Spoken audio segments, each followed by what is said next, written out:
Ja sam Ana Vidović. Pročitat ću vam ulomak iz romana Nikin dnevnik. Priče iz ne baš fantastičnog života Rachel Rene Russell, koju je s engleskog na hrvatski prevela Hana Greta Matković. Subota, 7. rujna.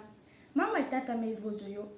U posljednja 72 sata polijepili su po kući 139 motivacijskih porukica na samo ljepljivim papirićima, u duginim bojama s glupim izjavama, tipa budi svoja vlastita prijateljica, pozovi sebe na tulum u pidžamama.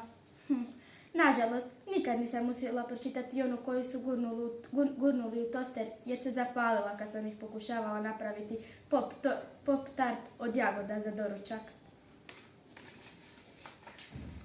Morala sam misliti cijelu čašu soka od naranđe po papiriću da ga ugasim i poslije toga se toster počeo topiti, izbacivati plave strune iskre i proizvoditi glasne ljutite zvukove. Nešto tipa grag.